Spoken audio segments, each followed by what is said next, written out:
All right. Good morning to all. So I'll be your host for this session. My name is Emmanuel da Costa. I'm the Senior Program Manager for ADRA International US Government Portfolio in Madagascar. And we will be primarily focusing on some of the innovations that one of our projects there is started or is doing. Some housekeeping.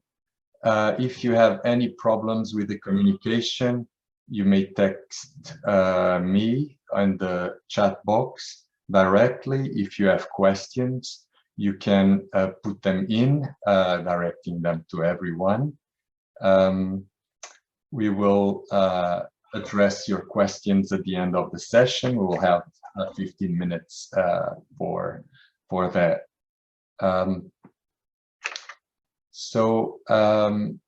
One more thing. So we will record the session. So please be mindful of that.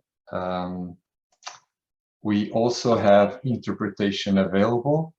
The presentation will be in English, but if you prefer to listen in French, you may go to the interpretation icon at the bottom of your Zoom link or your Zoom screen and click on interpretation and choose the French to be able to listen in that language. So I will start by introducing Mark Langworthy, the main presenter for this session. Mark is the Vice President of TANGO International, and he is trained by Stanford. He has a PhD in agricultural economics. He has over 25 years of international development experience and extensive working experience through Africa and South Asia. He manages the design and analysis of quantitative research at TANGO. Recent areas of research has been engaged in including measurement of resilience capacity of households and communities, factors affecting household food security outcomes, and assessing the impacts of program interventions on resilience capacities, food security, and adoption of improved agricultural, livestock, and nutrition practices. He has extensive experience over the last 10 years with measurement and quantitative analysis of resilience capacities and the relationships between resilience capacities and recovery from shocks and food security outcomes. He has conducted resilience research in the Horn of Africa, West Africa, Madagascar, Nepal, and Bangladesh. And I am certain that if you are in this field, resilience, you have read several of his papers. So, Mark, thank you so much. Before we go on to you, we will have a introduction to the Fiovana project, where ADRA is partnering with TANGO International by Molly Woods. Molly is the acting chief of party for the project. Her role is the deputy chief of party, coordinating all the technical area of the project. And she is a transformational leader within the project, champion of change. So very happy to have you here, Molly.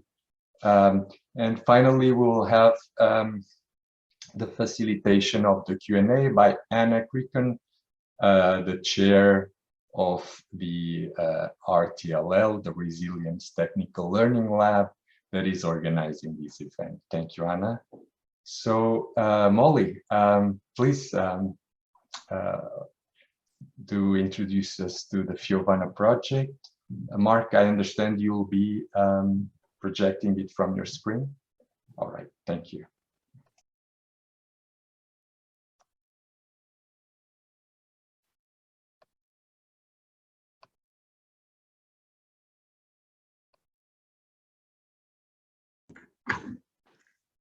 Good morning, everybody. Good afternoon and good evening, depending on where you're joining from. As Emmanuel said, I am Molly Woods. I am the acting chief of party for Fiavana, which is a 5-year, $45 million food security project focused on 3 regions in the southeast of Madagascar.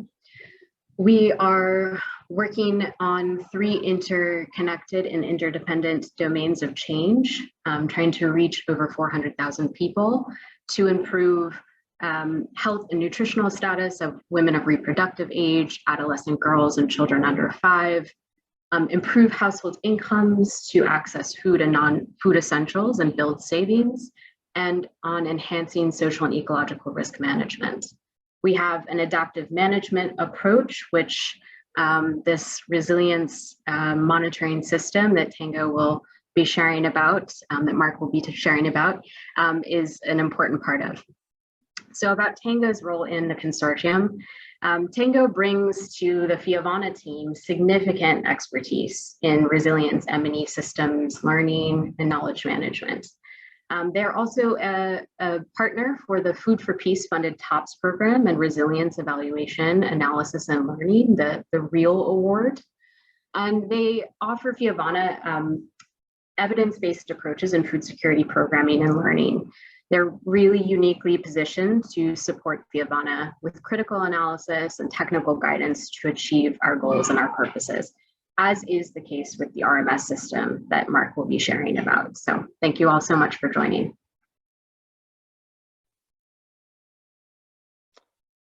Thanks, Molly. Thanks, Emmanuel. Yes, and thanks for that very nice introduction. Let me trying to figure out how to. Yes, so I'm Mark Langworthy. I'm one of the vice presidents of TANGO International.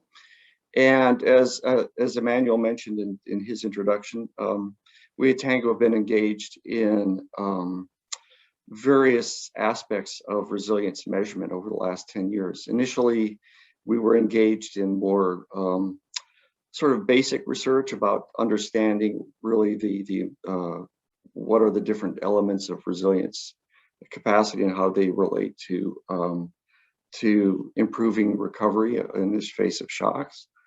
But in the last several years, we've become engaged in working with implementing organizations that are engaged in resilience projects and helping to set up monitoring systems with these implementing projects. So that's what I'm going to be sharing with all of you today, a bit of our experience in setting up what we call these recurrent monitoring surveys. So what I'll be discussing today will be just an overview of some of the different aspects of recurrent monitoring surveys. What's the rationale for setting up these systems? What is it that they measure? How do we set up? What are the key kinds of information that we need to incorporate in designing these systems? How can these resilience monitoring systems be used as a tool for project management? And then finally, I'll end up with some examples of RMS systems that we have supported, first with CARE's Shohardo 3 project in Bangladesh, and then with the current work that we're doing with the Fiavana project in Madagascar. And then we'll end up with some time for questions and answers. So the recurrent monitoring survey, what it is and why do we do this? So what I'm hope to convince you today is that the recurrent monitoring system or recurrent monitoring survey is it's a useful project for project management and learning, and it's particularly focused on looking at well, the systems that we've set up are focused around resilience, measuring resilience. So they look at collect information about shocks, exposure to shocks, responses to those shocks, and changes in well-being of the populations that where the projects work. So some of the key aspects of this recurrent monitoring system that are important to emphasize. First is that these are surveys that are triggered either by the onset of a large shock, or more recently, and in the context of project as a project management tool, these recurrent monitoring systems are set up not just based on they're triggered by a shock, but set up, you know, sort of on a regular sort of seasonal basis to capture seasonal variations within the project implementation area. The recurrent monitoring surveys, why we call them recurrent surveys, is that they're set up to collect information from the same communities and households over time. And so in survey terms, these are panel data or longitudinal data, where we collect information from the same respondents over a period of time. The RMS surveys that we set up are typically smaller than, you know, the usual sort of large population-based surveys that are done for projects, usually at the baseline and survey. They're smaller, and within it, with the surveys that we've set up with projects, they focus really only on project participants or beneficiary households. And a key element of the RMS systems that we have set up, we think is really a critical part of the design, is that they include both qualitative and quantitative data. And I guess really to be more specific, the qualitative component is critical. In some cases, for example, when we talk about the Fiovana project, we really only have a qualitative component, and I'll talk about some of the reasons why. But having both, well, the qualitative component is critical. The quantitative component also brings us other kinds of information. So I guess the first issue to consider, and this is really more for projects that are perhaps already in the implementation phase, and are considering, should we set up a recurrent monitoring system? And so projects that are in that situation, I think, need to address these three critical questions. First is, you know, is the project, does it have a resilience focus? Is the project designed to enhance the resilience capacity of the populations that they are working with? Because the RMS is really designed to measure sort of and track changes in the resilience capacities in communities over time. Then the next question is, does the project, either within their own staff or have access to sufficient capacities to be able to, first of all, collect the information, because this is done on a regular basis, and then is there sufficient budget, financial resources within the project to be able to undertake this kind of a study? And one of the things that I'll be discussing and showing in the examples that I'll be presenting is that there is a wide range of sort of scales of these recurrent monitoring systems, ranging from very large systems that capture both quantitative and qualitative information to systems that are much leaner, requiring less resources and focusing really only on the qualitative component. So what are the kinds of data that that we need to collect when we're thinking about these recurrent monitoring surveys?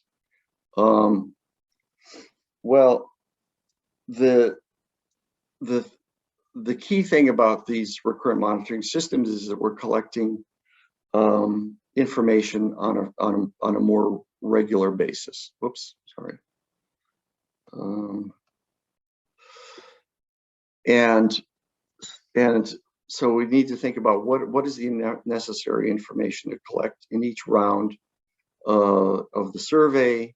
Do we need to collect this information in every round, or are there things that we need to collect only at certain with less frequency? And so what we're really interested to capture in this recurrent monitoring systems are things that we think are sensitive to rapid change, or likely to where we're likely to see rapid change within a period of several months. And because that's the whole purpose of the recurrent monitoring system is to track changes over a short period of time. Okay, so let's maybe step back a little bit and think about these recurrent monitoring systems in the larger context of resilience measurement. And so this graphic shows sort of a logical sequence of the critical things that we need to measure when we're looking at sort of resilience capacities and outcomes. And this is, it's important to understand that this is we need to understand the sequence as a dynamic relationship over time. And the idea is that when we look at our target populations, our target communities, they have a certain set of capacities. And you can think about these broadly as the different kinds of capital, physical, financial, social, political capital that individuals, households, communities have. And these are capacities that households or communities have to be able to respond to shocks. And then when they are exposed to a shock or disturbance, our assumption in the theory of change of resilience projects generally is that households that have greater levels of these resilience capacities will be able to recover from these shocks more quickly and more effectively. So that's sort of the underlying logic of the resilience framework. And so on the basis of that, there are sort of three different types of information that we want to capture in these RMS surveys. We want to measure the information about the capacities of the households or the communities that we are surveying, and we'll talk more about what these capacities are, how we measure these. We want to get information about the shocks and the different kinds of shocks and stresses that the households are exposed to, and then we want to track the well-being outcomes of these households, so that we can see to what extent are their dimensions of their well-being improving after they've been exposed to shocks. So broadly speaking, these are the three types of information that we want to capture in a recurrent monitoring system. And it's important to also understand that we, within the resilience framework, we consider these resilience capacities at different levels, at the levels of individuals, of households, communities, and then also the larger political market environmental, ecological systems within which these households and communities and individuals reside. So we wanted to capture information that's relevant at all of these different levels in our recurrent monitoring system. Now, I mentioned earlier that there are in the systems that we have set up, there can be a quantitative component and also qualitative component. Now, the quantitative analysis, the reasons that we considered to have a quantitative component is that the quantitative data collection and analysis will provide statistically representative information about the kinds of shocks that are experienced in project areas, the trajectory of resilience capacities over time, participation in different kinds of project activities, and then the adoption of sort of the scale of adoption of different strategies. So the advantage of the quantitative component is that it gives you information about the scale of conditions and the scale of adoption of project activities and how those relate to the way that different populations recover from shocks. The limitations, of course, is that these quantitative studies are they require a lot of resources, and they require staff commitments, and the analysis of quantitative data requires access to either in-house or the ability to work with partners that have the sufficient analytic capacities to undertake the quantitative analyses. So that's sort of the pros and cons of the quantitative analysis. The qualitative analysis, which, as I mentioned before, we think that is critical in any RMS system. But the qualitative analysis sort of addresses different kinds of questions. The qualitative information can help answer questions about how and why we see the changes that are observed. And another advantage of a qualitative component is that it is a way to collect information about these systems level impacts and also systems level interventions of projects where the households may not be directly participating. So, for example, if a project is engaged in value chain interventions, we may not really be able to talk to individual households that can say, oh, I'm participating in this, or benefiting from this value chain intervention. The qualitative component can collect information about things that are not easily quantified, things like conflict dynamics, or just generally what are the different kinds of impacts, maybe psychosocial impacts of different kinds of shocks. So the qualitative component can provide a lot of background information that helps to interpret and understand the reasons for the changes that we may observe in the quantitative component.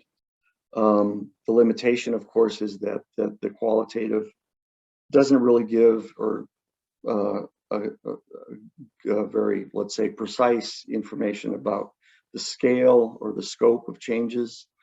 And qualitative research, and this is based in part on experience that we've had with the Fiovana project, is that good quality qualitative research requires researchers that have good capacities. So that's sort of an overview of the pros and cons of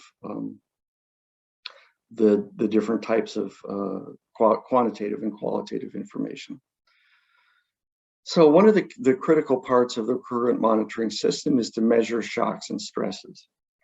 I'm not going to spend a whole lot of time on this slide, just to say that it's important that in these recurrent monitoring systems, we capture information about the different kinds of shocks and stresses. And the distinction here between shocks and stresses is that shocks are sort of sudden, more immediate kinds of changes, things like floods, droughts, and also man-made kinds of shocks like conflict, sudden price changes, things like that.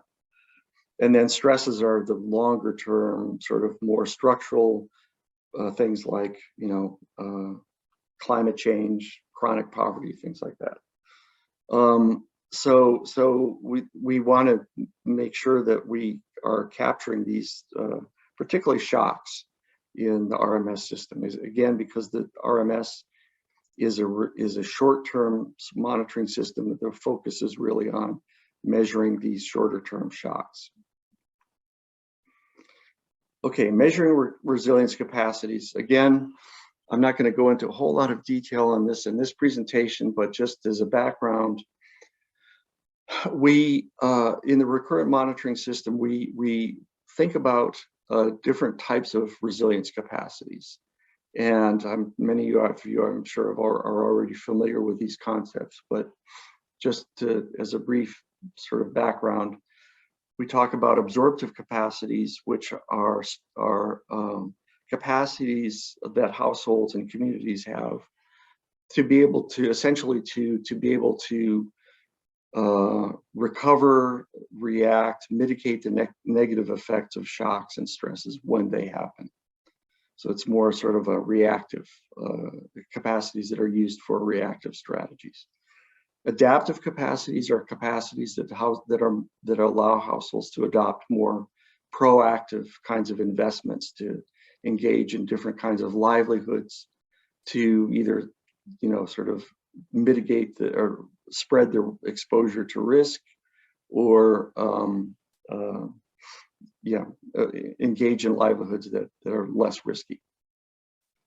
And then transformative capacities, these are really capacities more at the level of the enabling environment that allow individuals and households to strengthen their absorptive and adaptive capacities. So transformative capacities are things like infrastructure, access to markets, access to government services, things like that. So those are the sort of the three broad types of resilience capacities. Within each of these capacities are a number of different types of specific indicators that we measure. I'm not going to go into detail in these. I just wanted in this slide just sort of give you an overview of the kinds of things that we typically measure under each one of these resilience capacities. And you can see there's a lot of different kinds of things that we look at. One of the challenges for a recurrent monitoring system is that we want to keep the recurrent monitoring data collection to be short and not very intrusive with the respondents. So one of the challenges for setting up an RMS system is to try and identify what are the key elements of these capacities that we want to measure that we think are going to be changing over short periods of time. And then the third sort of general type of information that we want to talk about in these resilience, in these RMS surveys are the well-being outcomes. Our work has been mostly with Food for Peace or BHA projects. So our focus has been on measuring well-being in terms of food security, health, poverty, but other kinds of outcomes we can think about as well in terms of security or security in the face of conflicts, perceived ability to recover from future shocks is a general outcome that we typically measure. But there are other things that we could think about as well, like education. as an education outcomes. These typically are probably not something we would look at in an RMS, since these are things that likely don't change. We wouldn't expect to see big changes in short time intervals. So that's sort of an overview of what the RMS is, what kinds of information that they're designed to collect. So how can we use the information from an RMS system for adaptive management? Well, I think that sort of as we consider the kinds of information and the fact that this information is collected on a frequent basis, I think the implications for how that information can be used for project management are pretty clear. So with an RMS, we're collecting information about changes in resilience capacities, changes in shock exposures, how households and communities are responding to those shocks, and importantly, how all of those changes are relate to project interventions. So we can see sort of in real time or close to real time changes that are happening in the projects that the community, the populations and communities that we work with, and how those changes are affected by project interventions. And so we can then, based on that information, say, well, these interventions are having a big impact. Let's ramp these up or focus on these. These other interventions are not having their intended outcomes. We need to think about how to restructure or reorganize those interventions. So that's sort of a general overview of how the RMS can be useful as a management tool. I think it'd be clear if I present a couple of examples from I'll talk first about Bangladesh and then Madagascar. So in Bangladesh and the Food for Peace or BHA Title II project, which is called Shahardo 3, we helped the project set up a recurrent monitoring system, which they, in their terminology, they call FLARE-B, but it's essentially an RMS system, as I've been describing. And this slide sort of summarizes what were the objectives of this system that we set up. So as to measure the longitudinal or sort of the dynamic effects of project interventions, increase the understanding of resilience capacities, and how those capacities helped households to respond to shocks. Importantly, determine if program interventions were effectively contributing to those resilience capacity, and then sort of use this information to test the project's theory of change, and make recommendations for any changes in project implementation strategies if necessary.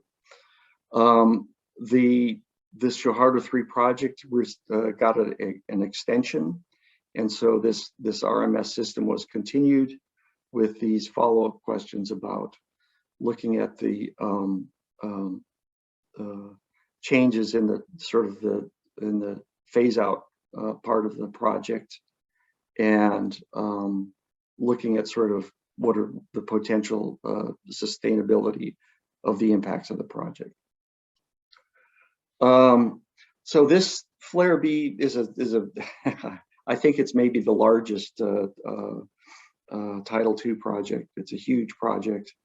It's been going on, this CARE has been engaged in Bangladesh for many years. So this project had a lot of resources and a lot of sort of interest in setting up this recurrent monitoring system. So it included a quantitative component as well as a qualitative component. And I wanted to, in this slide, just give you sort of a taste of the kinds of information that we were able to collect from the quantitative part this RMS system, of the Shahardo RMS system. One of the things that we did was we collected information to be able to measure the 3 resilience capacities I talked about by round. In the Shahardo project, these surveys, the rounds of the RMS were done on a 6-month interval. So we had 2 rounds per year. And so in this graph, sort of generally you can see that during the direct project implementation phase, rounds 1 through 4, all 3 of the resilience capacities generally showed an upward trend. Then we had this phase out part of the project, which unfortunately also coincided with the onset of the COVID-19 pandemic, which one of the impacts of that was that several rounds were not able to undertake several rounds of the survey. But then you can see that, the impacts we saw sort of generally all of the resilience capacities declined in round 6. But then, sort of more hopefully, we see an upward trend in all of 3 resilience capacities by round 7. Now, this just gives, this is a sort of an overview of the summary information. This study then also has much more detailed information about understanding the different components that led to changes in these capacities, and these were, this information was useful for project management. And some of the information that was useful was not really perhaps so much specifically in the context of resilience, but for example, one of the things that we tracked in this study was adoption of different project supported crops. And one of the crops was pumpkin. And one of the things that we found was that adoption of pumpkin was the uptake of that was not very high over time. So one of the things that happened was the project sort of de-emphasized the supporting of pumpkin. So that's just an overview of this Shahardo project. So now let's turn to the Madagascar, the Fiovana project.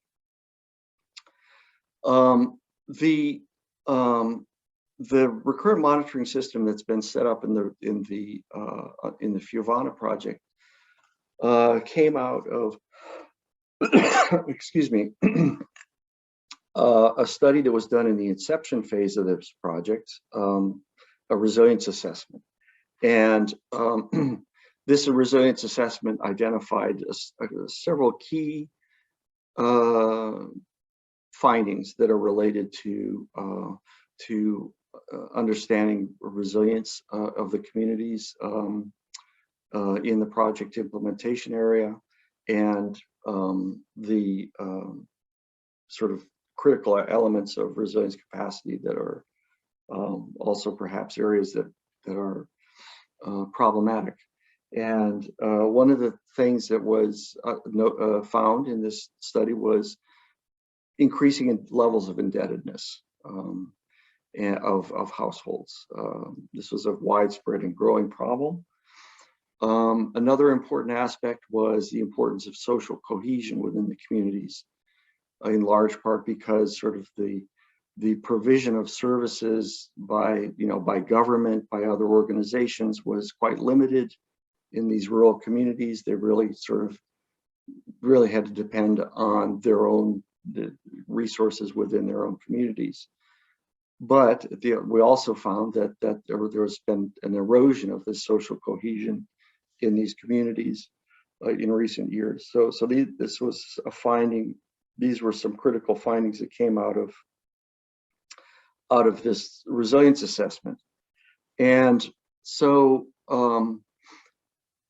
as we were working on developing the design of the recurrent monitoring system, this information played into the design. One of the things that we decided on was that this RMS for the Fiovana should be a qualitative study only, for a couple of reasons. One was, just in terms of the the staff and financial capacity of the project really didn't permit sort of the possibility of setting up a large quantitative study, which would, the other sort of part of that is that there is already a quantitative annual monitoring survey that is done. So a lot of there is quantitative information collected. The idea was that this RMS would complement the quantitative information. Decision was made that it was critical to collect information twice a year. More frequent than that wasn't really critically important for project management purposes, but to capture information about sort of conditions in the lean season and then in the post-harvest season. And then, you know, the kinds of information that we decided to collect in this RMS was exposure to different shocks. We've already talked about. That's a critical part of these RMS, critical piece of information. But then based on the resilience assessment, we focused on getting information about the household and community conditions in terms of savings, borrowing, and indebtedness. Information about social cohesion within the community, so if questions about social capital, about engagement in different kinds of collective action within the communities, and then also participation or exposure to different kinds of project activities. And the information is collected from community members in focus groups, and then also key stakeholders through key informant interviews. So the first round of this RMS was conducted earlier this year in sort of February, March. We're in the process now of synthesizing and analyzing the information. We got a lot of information, by the way, and quite detailed information. But what I wanted to just sort of summarize here is sort of the high level findings, just to give you a sense of the kinds of information that comes out of these, that can come out of these kinds of study. So in terms of shock exposure, in the two regions where the project intervenes, basically the situation is that there's been an ongoing drought, and then on top of that, in the beginning of this year, the project area has been hit by two cyclones, tropical storms, and these shocks have had quite serious impacts on the households, and in part because this first round of the RMS was done quite shortly after the second cyclone. A lot of the information that we collected was really focused on the impacts of those cyclones, but they were quite serious.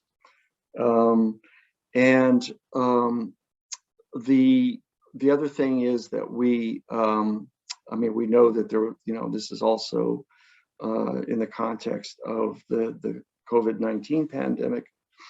One of the things that we found was there was some indication of impacts of the restrictions on activities caused by response to the COVID-19. But by the time of this first RMS round, those impacts were not nearly as pronounced as these other larger shocks. In terms of the impacts of these shocks, the access to the financial services are limited. They were limited before we knew that from the initial resilience assessment, but became even more limited. However, the informal sources like the savings and loan associations continue to, they were important sources of capital during, for households to be able to respond to these shocks. Some of the responses that we found were that, the wealthier households would increasingly provide capital to more vulnerable households in their communities, but obviously this led to increased levels of debt of the more vulnerable households.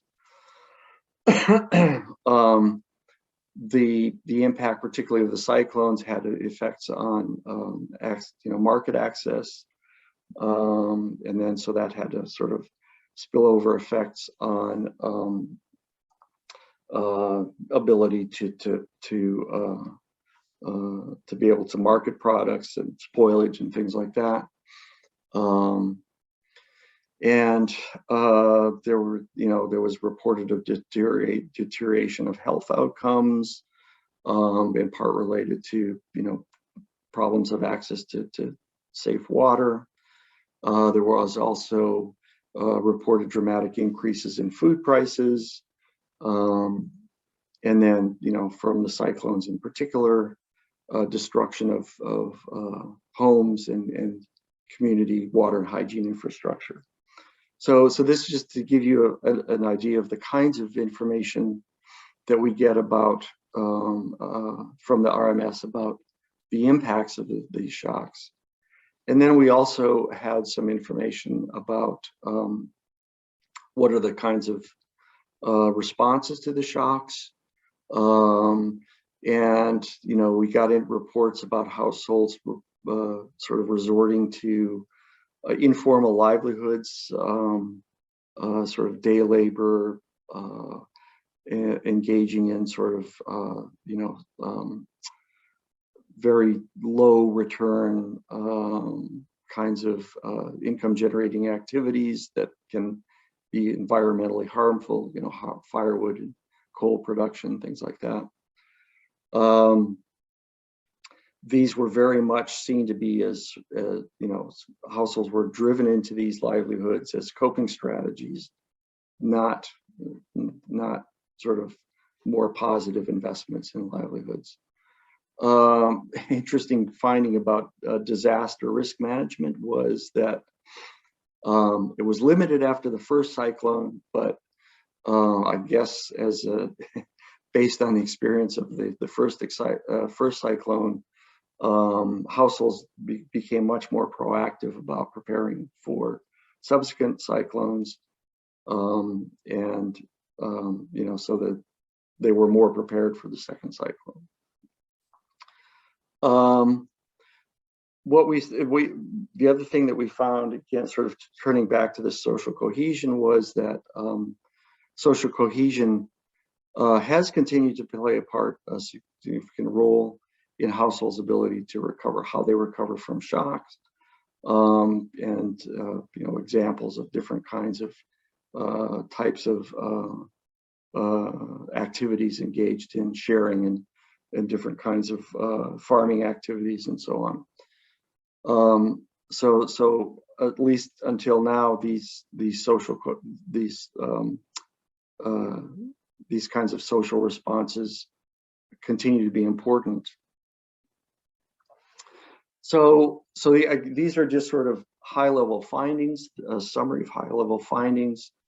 What we're going to be doing, sort of the next steps that we see in the analysis is we want to look into more detail and depth about the impacts of the shocks and the recovery strategies, see what kinds of differences we see in terms of men, women, and youth, households that have different sort of livelihood profiles, different geographic differences, and then also this is where we and then sort of look at how the different resilience capacities affect the way that households are able to recover. And then, this is where the sort of the program management element comes in, is to look at how participation in different kinds of interventions may have affected the way that households have been able to recover from the shocks that they're exposed to. So this is just sort of an overview of the first findings that we've gotten from this RMS in the Fiovana project, and sort of our thoughts about how we're going to, analyze that data. And these are the next steps in the analysis of this current round. One of the advantages of the qualitative information collection is that it's very flexible.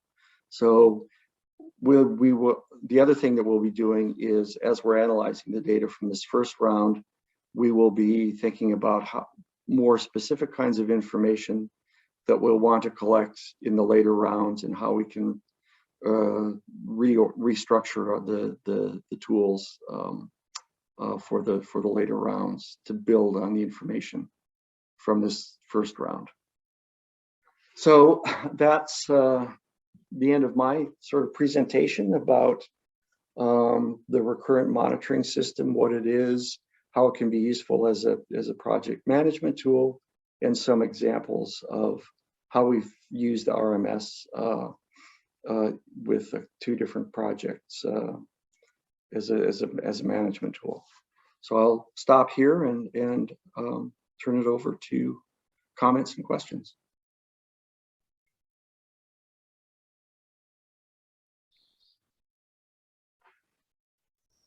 Hi guys, thank you for your participation.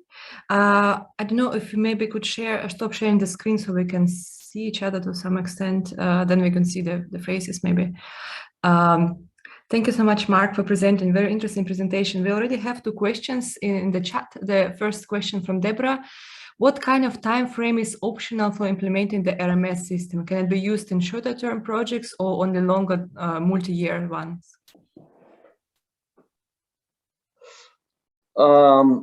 Yes, that it's completely flexible.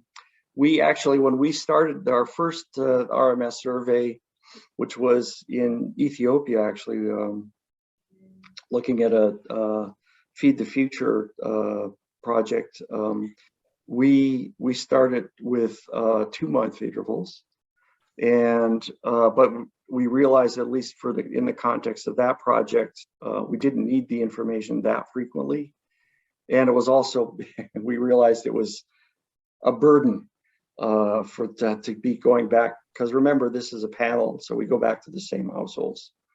Going back on a 2-month interval is can be burdensome.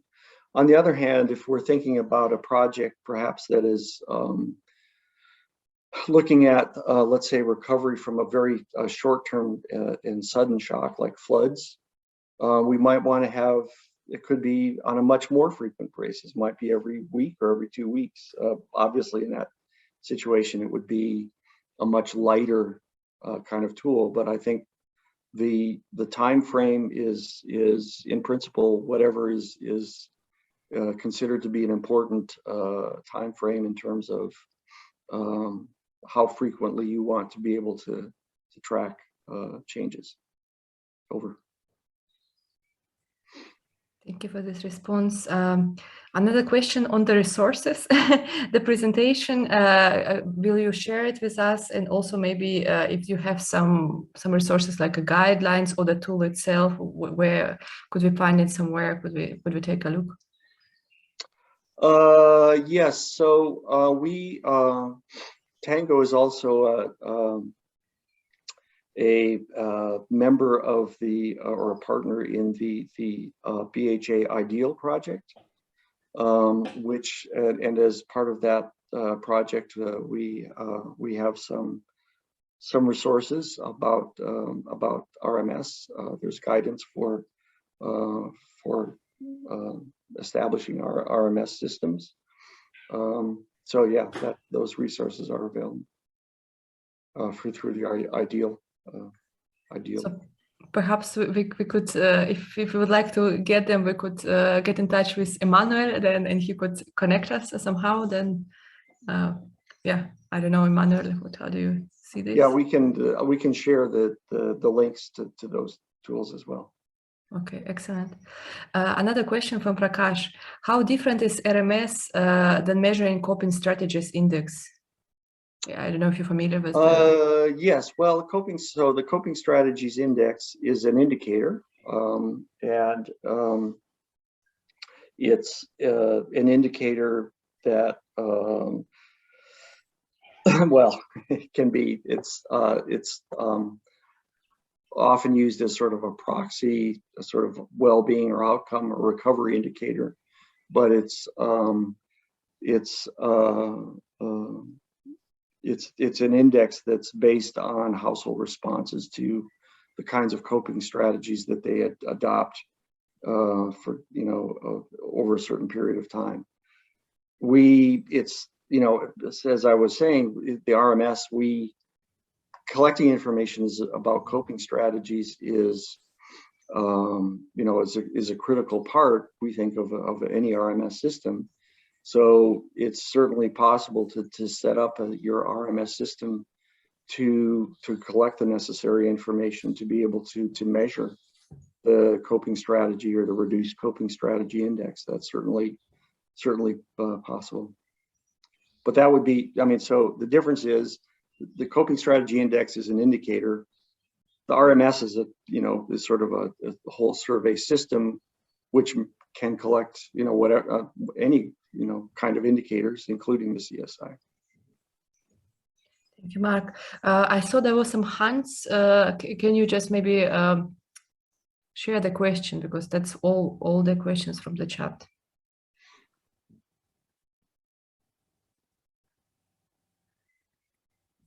Sorry, Anna, I have a hand raised. Do you prefer that I write the question? No, please go ahead and ask the question. Sorry about that. So more than a question, it's maybe a comment. Mark, I saw in the presentation that you mentioned about the adaptive management, and maybe the question is how interlinked is the RMS system to the capacity to manage the project in an adaptive way.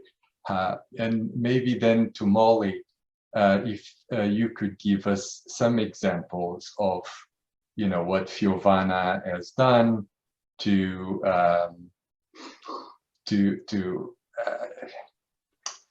include changes in the original plans, or adapt to new reality and new information. Thank you. Yeah, so maybe I can give some examples from the CARES Shohardo project, because that's a system that's been sort of in operation and has been a tool that the project has had been able to use during the course of their implementation. Excuse me. So there were a number of things. One is I sort of gave a more sort of a concrete example of identifying some of the agricultural practices. In particular, the project initially had focused on, or one of the commodities, the value chain commodities that they were focusing on was pumpkin. They had sort of in the initial project design, there were sort of good reasons for why they thought that might be a good option, but it turned out that the adoption of pumpkins was not widespread. It came out of the information. So the project, there was a decision to de-emphasize pumpkins. Sort of a larger finding was that that really kind of fed into the project's or at least supported the project strategy for their phase out was that, as you saw in that diagram, we saw that during the direct implementation phase, the resilience capacities showed substantial increases over the years of the direct implementation. We also, it wasn't obvious in that diagram, but information that we got from their RMS system was that those improvements were largely associated with the kinds of the direct intervention activities of the project, the support to the VSLA groups, the support to the project gave to strengthening the village development committees, things like that. So there was a realization that those positive impacts that we're seeing were quite tied to direct interventions, and that the project needed to, as they started to think about their phase out and the sustainability of those interventions, they needed to think about strategies to engage government and private sector actors to essentially take over the role of what the project was doing. I think that's a sort of an example of a larger term finding that came out of the RMS that affected project management decisions. Over. I'll jump in here. Oh, okay. Yeah, please go ahead. So to Emmanuel's question about application of findings, this is our first round of our RMS, but as Mark mentioned, we did have the resilience assessment during our refine and implement year, which helped to inform the RMS, but also helped to inform our current project design. So I think one thing Mark maybe didn't mention in terms of the staff capacity or considerations for implementing an RMS is also thinking about what's necessary in terms of staff capacity, budget, resources to actually take the time to apply the findings. So it really does require a significant amount of staff time and really dedicated time to review, digest, and identify what the adaptations are necessary coming out of either the independent studies or recurrent monitoring system. And then to actually operationalize those changes also takes some additional time. So for example, coming out of the resilience assessment during our refine and implement period, one thing that just struck me as Mark was presenting that was really interesting is that drought came out really strongly in the RMS. It was also something that emerged from the resilience assessment, but at the time we were not quite sure what to do with the information. It was new to our team. We hadn't understood that drought was a real problem, a real significant problem in the Southeast. So it's very interesting to have the RMS now confirm that drought has increased significantly since I think 2021. And that's something that now we can think about, okay, how do we take action on this? What does this look like? We had already identified a few key changes, for example, focusing on water infrastructure management, thinking about how to support communities to better capture rainwater, improve water capture and use for their agricultural fields, for example. And then the other thing that came out of the resilience assessment that I just saw reflected here in the RMS also was social cohesion. That came out really strongly in the resilience assessment that was a cross-cutting area for Fiavana to consider and prioritize within all of our activities. And the RMS highlighted that was an example of where a community their social cohesion actually increased following the disaster because there was this collective action. They came together to respond to the disaster.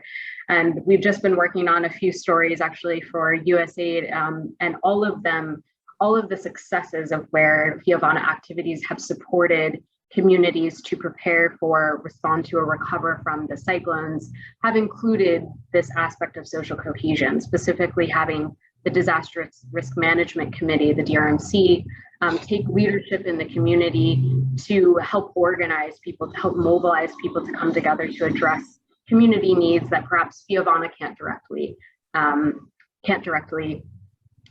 support. So those are just a few examples, and I look forward to the next Collaborating, Learning, and Adapting workshop that we have to apply the findings for the RMS. Thanks, everybody. Thank you, Molly. Are there more questions? I saw there were some hands, but I saw people also writing in chat that they really would like to receive a presentation.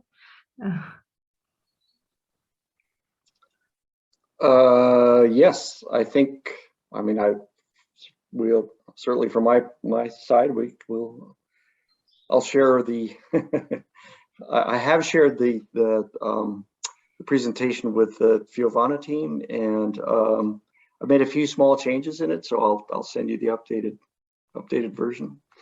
But to share, yeah. Thank you so much. I don't see any more hands, so I'll ask one more question myself then. So you were mentioning absorptive capacity of the community that you're measuring them under RMS as well. Do you see the possibility to connect RMS to focus-based financing since you already measure some threshold in a community capacity? Sorry, I mean, it's different tools. I know the RMS, because you measure the capacities of the community and basically the borders until which communities can cope in a certain disasters. Do you see the way to connect this tool with the focus-based financing as a concept? You know, the focus-based financing, when you reach a certain threshold, some kind of money or the funding or project support is given. So there's a threshold for that financing to be made available. Yeah, and usually the threshold is sometimes external, based on the weather or whatever, but also can be based on the community capacity. Since you're already measuring it, do you see the possibility to connect? Yeah, it could be. I mean, I think that I would say that the studies that we've done so far have, well, they measure the community capacity from both information from individual household respondents, but also from focus groups and key informants. I think that, you know, it would certainly be possible to, you know, you could design an RMS to collect the specific information that would be needed to measure those thresholds. And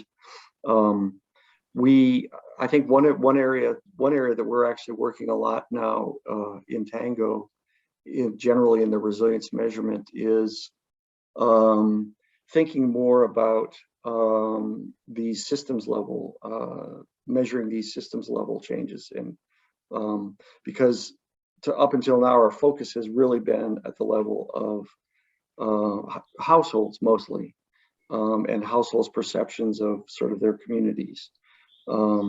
And also we get information from communities through focus groups and so on. But I think that I would presume that some of the information you would need for this threshold is perhaps these higher systems levels as well, sort of general market conditions, things like that. Those could certainly be incorporated. Yeah. Thank you, Mark. I think we'll conclude questions here because we're over the time, and over to you, Emmanuel. Well, thank you so much, Anna, for the facilitation, but a particular thanks to Molly and of course Mark. You may not know, but Mark is based in Arizona. So he's much behind, you know. So thank you for. It was an early morning for me. Yeah. Yeah. Thank you for the extra effort to meet with us. We have colleagues here from, you know, been receiving private texts thanking from Somalia to Asia to, you know, so all time zones are represented. We really appreciate the insights that you brought in, the connection with the Fiovana project, So thank you so much. Thank you all for your participation. Mark's presentation will be shared through the through Chanda and Anna, our RTLL, as well as the recording will be available for anyone that has missed it, or if you would like to share it with your colleagues. So thank you all, and we'll be seeing you around. Bye for now. Thanks, everyone. Thanks. Bye. Thank you, Manuel. Thank you, Mark. Thank you, Molly. Thanks, everyone. Thank you, Thanks. everyone. Thank you. Thank you.